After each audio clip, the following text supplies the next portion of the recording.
Alpert, and I went to Bolivia to write about education reform. Basically what Bolivia is trying to do is sort of remake its society from kindergarten up. And what's really interesting about, I think, education reform in Bolivia is totally different than what we think of as education reform, certainly in the United States. There's not a lot of talk about exams or merit pay or all this kind of stuff. It's really about taking all of these really deep-seated prejudices that have existed in Bolivia. It's a country where almost 2/3 of the people are indigenous, but they only had their first indigenous president for maybe 5 years. And so this whole project has been to kind of remake the whole country in terms of what kids learn and what kids think is important. One of the biggest things is that every kid is going to learn their local indigenous language, which, if you can even imagine trying to do that here, is a huge undertaking. And this is all happening in one of the countries with the highest poverty rates in the Americas and some of the highest levels of inequality.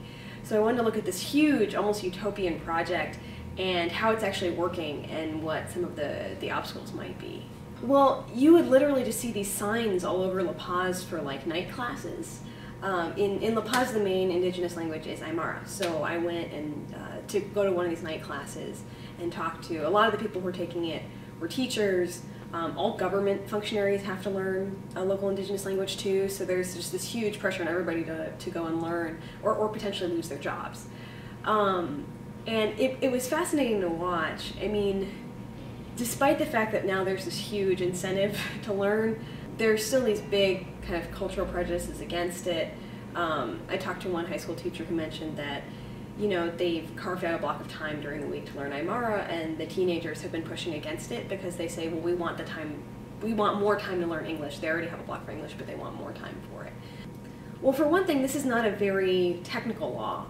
It's a law that talks a lot about we want education to be decolonizing and anti-imperialist and against the patriarchy, and we want it to be, I mean, it's loaded with all these amazing adjectives. It's going to be revolutionary and liberating, but it hasn't done a lot to say what that means in a first grade classroom. They're still working out what the curriculum's going to be. The curriculum's going to be different in different parts of the country to try to draw in like local knowledge and local context. And there's almost 36 languages in the eastern area of the country. This is a little bit easier to do in like La Paz and Cochabamba because there's one main indigenous language that's pretty predominant, and that already has curricular materials in a lot of cases because of the earlier round of reforms. When we're talking about all of these other much less dominant languages, it's going to get a lot more complicated. To produce all the materials for that, to find people who are trained in it, that's where it gets really sticky. Evo Morales and his government have passed a ton of new laws, and they're all sort of an expression of this vision of what Bolivia is going to be.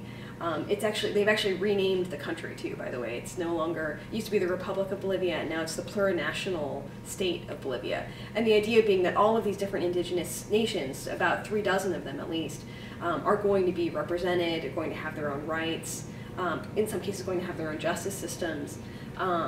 It's a really amazing idea of what a government can be, and then it's running smack into the reality that Bolivia is really poor, that it has this incredibly painful bureaucracy, and so there's a growing sense of skepticism about what's on paper and what's in reality. I mean, there are so many new laws that people sell copies of the laws on the street.